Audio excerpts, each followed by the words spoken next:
الحمد لله رب العالمين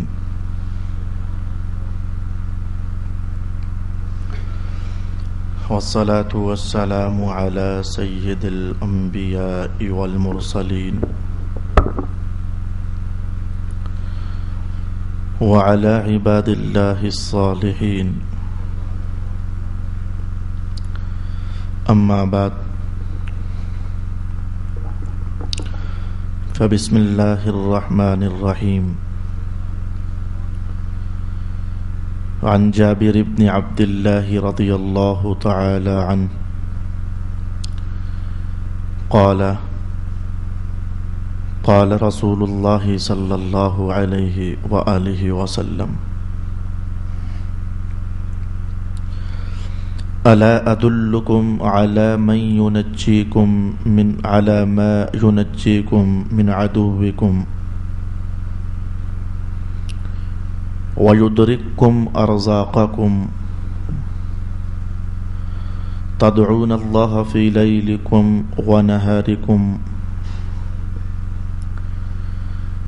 فإن الدعاء صلاح المؤمن رواه أبو يعلى عن جابر بن عبد الله رضي الله تعالى عنه قال قال رسول الله صلى الله عليه وآله وسلم إن الله حي كريم يستحيي من عبده أن يرفع يديه فيردهما صفرا ليس فيهما شيء. وعن أنس بن مالك رضي الله تعالى عنه عن النبي صلى الله عليه وآله وسلم قال إن الله عز وجل يستحيي من ذي الشيبة المسلم إذا كان مسددا لزوما للسنة أن يسأل الله فلا يعطيه أو كما قال رسول الله صلى الله عليه وآله وسلم. الصلاة والسلام عليك يا سيدي يا رسول الله. الصلاة والسلام عليك يا سيدي يا حبيب الله. الصلاة والسلام عليك يا سيدي يا شفيع المذنبين وعلى آلك وأصحابك يا سيدي يا رحمة للعالمين.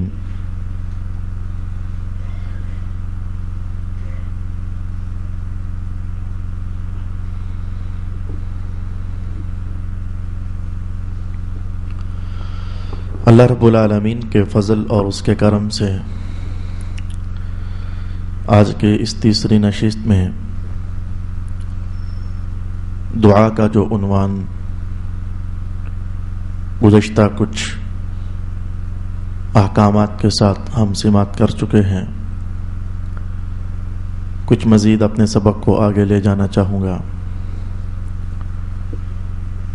آج میرا دل تھا کہ میں رخصت لے لوں. اللہ کی طرف سے اچانک ہی میرا گلہ اندر سے زخمی ہے اور بخار، تو شاید میں لہجے کی گرمی تو آپ تک نہ پہنچا سکوں. البتہ رسول پاک علیہ السلام کے کلام کا فیض ہم سب حق رکھتے ہیں کہ اپنی جھولیاں پسار کر حاصل کر سکیں. دھیمے دھیمے انداز میں اور میٹھے میٹھے کلام میں اپنا سبق ہم ضرور سیکھ ہی لیں گے. دعا کے متعلق میں نے عرض کیا تھا کہ مذہب میں دعا کو بڑی اہمیت دی گئی ہے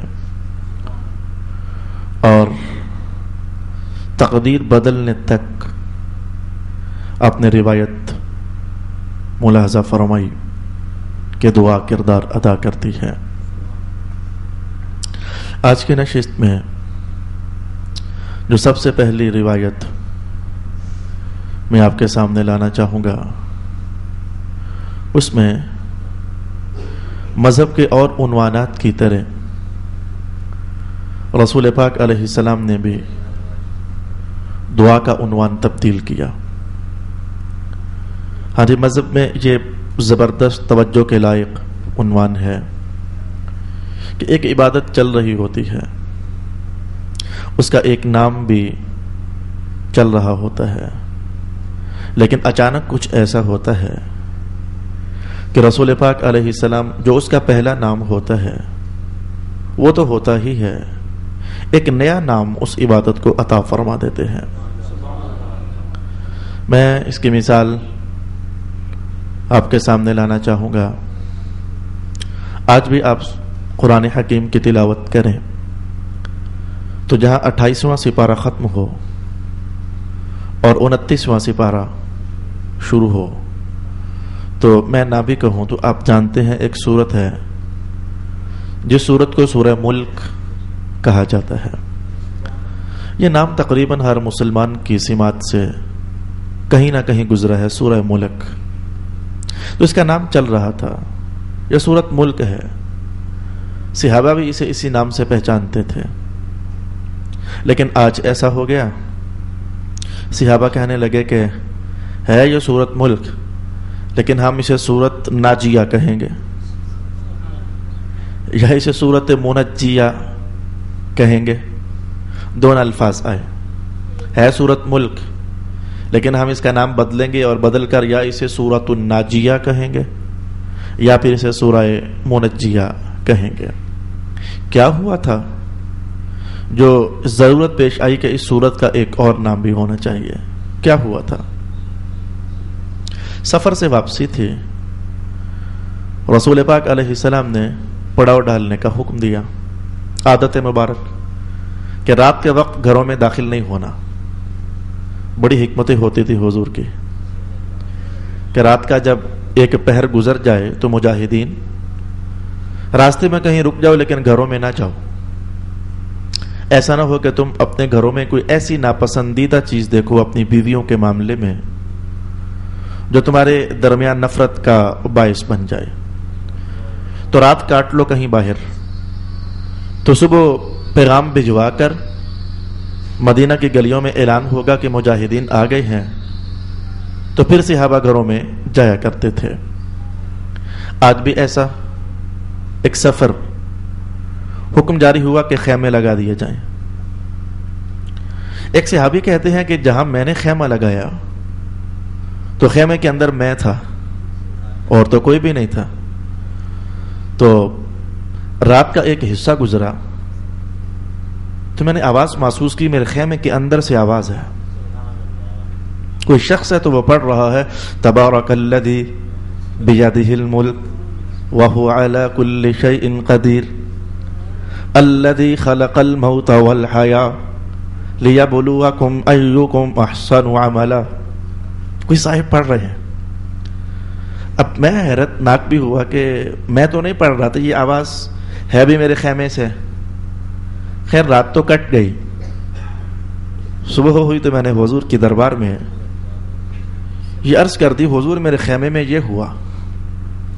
تو رسول پاک علیہ السلام نے اس موقع پر ارشاد فرمایا کہ جو صاحب ہر رات سونے سے قبل، مغرب کے بعد، عشاء سے پہلے، عشاء کے بعد، سونے سے قبل بستر پر لیٹ کر سورت ملک پڑھ لیتا ہے تو اس کی برکت سے اللہ اسے قبر کا عذاب ہونے ہی نہیں دیتا ہے، وہ قبر کے عذاب سے بچا لیا جاتا ہے۔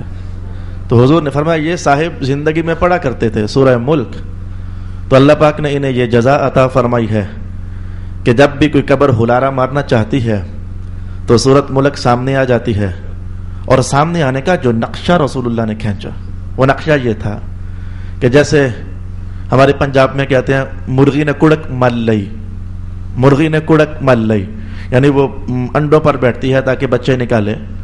تو حضور نے فرمایا جیسے بچے نکل آئیں تو کوئی شخص اس کے بچوں کے قریب ہو تو مرغی پر پھیلائے اور بچوں کو اندر ایک دم سے چھپا لے، یہ منظر ہم میں سے ہر ایک نے دیکھا ہے۔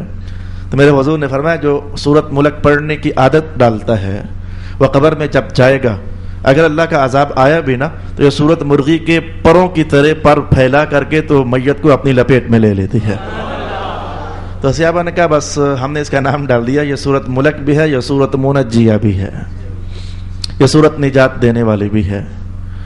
بعض اوقات ایک ہی حدیث سمجھاتے سمجھاتے وقت کافی سارا درکار ہو جاتا ہے. میں نے ایک مثال کہی، ورنہ عنوانات کا رش ہے کہ چیز تھی تو کوئی اور، لیکن اس کا نام بدل دیا گیا. مثلا آپ ایک اور مثال دیکھیں، حوالہ اس کا حضرت امام فخر الدین رازی کا ہے. قرآن حکیم کی سب سے پہلی سورت اسے سورۃ الفاتحہ کہا جاتا ہے. الحمدللہ رب العالمین الرحمن الرحیم مالک یوم الدین، سورۃ الفاتحہ اس کا نام چلتا ہے. لیکن آپ کو سن کر حیرت نہیں ہوگی، اس سورت کے 22 نام ہیں. اسے ام القرآن بھی کہا گیا، اسے سورۃ الفاتحہ بھی کہا گیا، اسے سورۃ الشفاء بھی کہا گیا، اسے سورہ سبع مثانی بھی کہا گیا. اس سورت کو سورۃ الدم بھی کہا گیا. یہ سورۃ الدم یہ وہی لفظ ہے جو ہم بولتے ہو مولانا دم ڈال دو، یہ وہی لفظ ہے دم، تو اسے سورۃ الدم بھی کہا گیا. اب تھی تو فاتحہ. اچھا، فاتحہ کہنے کی وجہ تو یہ تھی کہ قرآن جب کھولتے ہیں تو کھولنے پر سب سے پہلے یہ سامنے آتی ہے، اس کے ذریعے قرآن کھلتا ہے. تو فاتح، فتح کھولنا، فتح الباب، اس نے دروازہ کھولا. یا جو آپ کہتے ہو میں ناکام ہوا یا فتح پائی، وہ فتح پائی کا معنی بھی یہ ہوتا ہے کہ مقصد تمہارے سامنے کھل گیا، تم مقصد تک جا پہنچے. فتح، سورۃ الفتح اسی سے ہے کہ مکہ فتح ہو گیا. تو اس کا نام تو سورۃ الفاتحہ تھا. لیکن یہ دیکھو آج حضرت ابو سعید خدری رضی اللہ تعالی عنہ، آپ کی قیادت میں چند صحابہ ایک مختصر سفر پر ہیں، تو ایک جگہ پڑاؤ ڈالا تو بھوک نے ستایا. تو آپ اپنے اصحاب کو لے کر بستی کے سردار کے پاس گئے اور کہنے لگے ہم تو مہمان ہیں، ہمیں کچھ کھلاؤ. وہ بڑا بے مروت انسان نکلا بستی کا سردار، کہنے لگا بھاگ جاؤ یہاں سے، کوئی مہمان نوازی نہیں، ہم کچھ بھی نہیں دیں گے آپ لوگوں کو. لیکن اللہ رب العالمین قادر ہے، وہ چاہے تو تمہارا رزق تمہارے دشمنوں کے ہاتھ سے بھی تمہیں پہنچا سکتا ہے. یہ بات یاد رکھنے والی ہے، وہ چاہے تو تمہارے دشمنوں سے نکال کر وہ تمہیں رزق پہنچا سکتا ہے. صحابہ پاک حضور کی تعلیم تھی ایسے لوٹ مارنا مچایا کرو. بستی سے ہٹے اور ایک جگہ آ کر قیام کر لیا. ادھر اللہ کا اہتمام قدرت، ایک بچھو کو اللہ نے مسلط کر دیا کہ بستی کے سردار کو ذرا ڈنک لگاؤ. بچھو نے ڈنک لگایا، چیخ اٹھی، درد نے بے حال کیا. علاج ڈھونڈو حکیم ہوئی. تو پاس بیٹھے ایک شخص نے کہا کہ سردار لگتا ایسے ہے کہ وہ جو لوگ آئے تھے ان کے چہرے بڑے پاکیزہ تھے، اگر وہ کچھ کر دیں تو آپ کے درد کا افاقہ ہو سکتا ہے. سردار کے دل میں بھی بات آئی کیا اللہ نے ڈالی. اس نے اپنے نمائندے بھیجے اور کہا کہ پتہ کرو ان میں سے کوئی دم ڈالتا ہے. ابو سعید کے پاس وہ لوگ آئے تو کہا دم ڈالتے تو ہیں لیکن فری نہیں ڈالتے، ہم کچھ لیتے ہیں تو پھر دم ڈالتے ہیں. یہ اصل میں عفظ نہیں تھا، یہ معاوضہ نہیں تھا، یہ اصل میں ان کو سزا تھی. اور چونکہ وقت نہیں ہے تو اس سزا کے پیچھے بھی ان کا ایک عہد تھا، معاہدہ جو انہوں نے رسول اللہ کے ساتھ کیا ہوا تھا. میں اس کو 2 جملوں میں عرض کر دیتا ہوں. اسلام نیا جب مدینہ میں رونق افروز ہوا تو بہت ساری احتیاطی تدابیر میں سے ایک یہ بھی تھی کہ رسول پاک علیہ السلام نے وہ ارد گرد کے بستیوں والوں سے یہ کمپرومائز کیا تھا کہ ہم تمہیں کچھ نہیں کہیں گے. وہ ڈرے تو ہوئے تھے کہ مسلمان خالی ہاتھ بھی ہوں تو مار کر رکھ دیتے ہیں، جب یہ ببر شیروں کی طرح میدان میں نکل آئے، ڈرے تو ہوئے تھے. تو حضور نے فرمایا ہم تمہیں کچھ نہیں کہیں گے، بس بات یہ ہے کہ جب ہمارے مسافر یہاں سے گزرے تو اس کچھ نہ کہنے کے بدلے میں تم انہیں مہمان نوازی کر دیا کرنا. انہوں نے اس کمپرومائز کو توڑا تھا، اس عہد کو انہوں نے خلاف کیا تھا. تو کہا دم کرتے ہیں بھائی لیکن فری نہیں کرتے. پوچھا کیا لوگ ہیں؟ کہا یہی کوئی 40 کو بکریاں لیں گے. سردار نے کہا بلاؤ. محترم اس موقع پر حضرت ابو سعید خدری نے یہی سورت پڑھی، الحمدللہ رب العالمین الرحمن الرحیم. کیا یقین تھا یار، کیا ایمان تھا ان کا. وہ ایک بار حضور کی زبان رسالت سے سن لیا تھا کہ قرآن شفا ہے. انہوں نے کہا اگر شفا ہے تو حضور کا کلام تو جھوٹا ہو نہیں سکتا. ابو سعید پڑھ یہی کلام، آپ نے فاتحہ پڑھی، دم کیا، وہ اللہ نے درد نچوڑ لیا، وہ 40 بکریاں ملی. اب صحابہ آپس میں ڈرے، یار کھائیں کہ نہ کھائیں، ہم نے تو یہ دم کا بدلہ لیا ہے. کچھ نے کہا کھاؤ، یہ بدلہ تھوڑا ہے، یہ تو سزا ہے. کچھ نے کہا نہیں یار ڈر لگتا ہے. وہ آخرکار کچھ نے کھایا، کچھ نے نہ کھایا. تو حضور کے دربار میں معاملہ جا پہنچا. رسول پاک علیہ السلام نے فرمایا کہ اگر کوئی بچی ہوئی ہے تو ہمیں بھی دو، قرآن تو ہمارا ہی پڑھا تھا نا. تو مصطفیٰ جان رحمت نے ان کے اس عمل کو بحال کیا. اچھا اس موقع پر یہ تھا اس سورت کا نام سورۃ الفاتحہ، لیکن اب کہ اس کے نام میں اضافہ ہو گیا، اسے سورہ دم بھی کہا جانے لگ گیا. پھر رسول پاک علیہ السلام نے مہر لگائی اور مہر لگا کر فرمایا الفاتحہ شفاء لکل داء الا الموت او الا السام. فرمایا کہ فاتحہ پڑھ لیا کرو تو یہ اللہ نے اس میں ہر مرض کے لیے شفا پیدا فرما دی ہے، سوائے موت کے اس میں اللہ نے ہر شے کی شفا پیدا فرما دی ہے. موت کی شفا نہیں ہے، وہ تمہیں مرنا ہی پڑے گا. رک کر کے ایک جملہ محفوظ کر لیجئے. یہ جو ہمارے ہاں ورد وظیفے تسبیح پر کچھ پڑھنے کے لیے چلتا ہے، بھئی یاد رکھنا اگر یہ وظیفہ حدیث شریف میں آئے اور اگر یہ وظیفہ قرآن حکیم کی کوئی آیت ہو تو یاد رکھنا چاہیے کہ تمام حدیثوں کی رسول اللہ نے تمام مسلمانوں کو اجازت عطا فرمائی ہے. حدیث میں آیا ہوا وظیفہ کوئی سا مسلمان بھی کرنا چاہے تو کر سکتا ہے. وہ تمہارا جملہ ہے گھٹیا جس کا کوئی ترازو میں وزن نہیں ہے. یہ وظیفہ کہیں الٹا نہ پڑ جائے. یاد رکھنا ایمان سلامت رکھو، اللہ کا نام کبھی الٹا نہیں پڑا کرتا ہے. اللہ کا نام ہمیشہ سیدھا ہی رہا کرتا ہے، وہ ہمیشہ فیض بار ہی ہوا کرتا ہے. تو اضافہ ہو گیا، اس کا نام پڑ گیا سورۃ الدم.